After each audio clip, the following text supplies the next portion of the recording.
A bit late pero this is how my mental health break went. Kasama ko yung girlfriend ko. So, tinry namin magbisita iglesia. Pero, parang hindi kami masyadong ready. We had the list of churches na gusto namin puntahan. May tatlo sa Tarlac, since taga Tarlac siya. 4 dito sa San Fernando. Kaso nga lang, may mga unexpected kaming mga nangyari. Kaya ito yung unang church namin.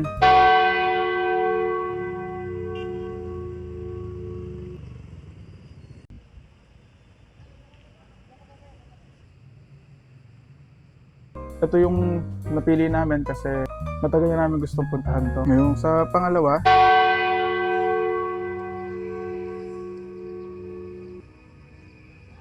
ito naman yung napili namin as second kasi syempre taga-Conception siya. Kaya yun naman yung pinuntahan namin. Ito din yung madalas namin pinupuntahan sa Tarlac kapag pupunta kami kasi yun nga, madalang lang din naman ako. Hindi naman talaga ako super religious pero at least I had to try. Tsaka very good experience din siya. Yung third church naman na napuntahan namin,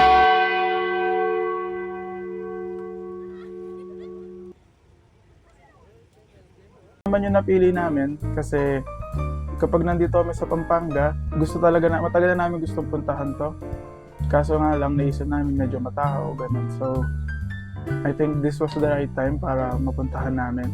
Parang nga hindi man masyado matao nung pinuntahan namin. Yung pang-apat na pinuntahan namin,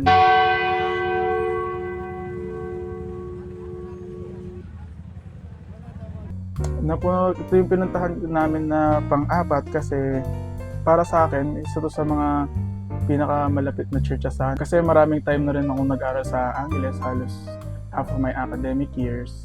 Doon na din ako nag-aaral kaya marami na din namang memories kasama yung mga friends ko doon. So sa pang-fifth naman, medyo malayo yung agot niya from sa pang-apat kasi nga medyo nagutom na yung kasama ko kaya kumain muna kami. Medyo nafe-feel ko na nagagahol kami sa oras pero syempre, it's part of the experience nga. Siya din naman sa pang-fifth na napili namin.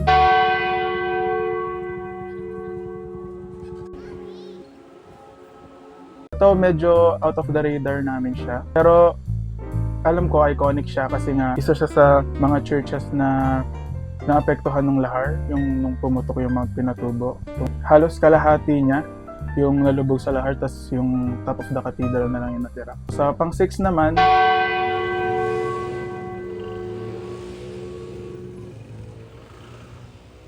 ito, inabot na kami talaga ng traffic niyan lalo na nung palabas. Nung papasok, inabot na kami ng traffic, so iniisip na namin na baka hindi nga kami aabot sa Kapas kung yun pa yung gagawin namin itong 7. So luckily, nadadaanan ko siya dati kasi nag-CHN duty kami dito sa Santa Lucia. Yung pang-7 namin napuntahan, syempre dahil taga rito ako sa San Fernando, ito yung huli namin pinuntahan.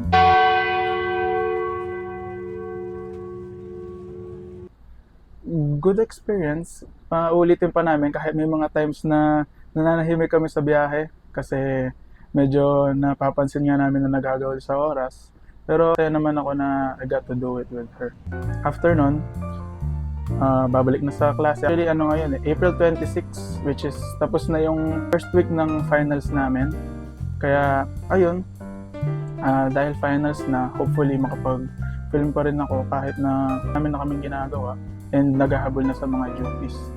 So hopefully, may mga makita pa rin akong nakakaakit para sa akin i-film. And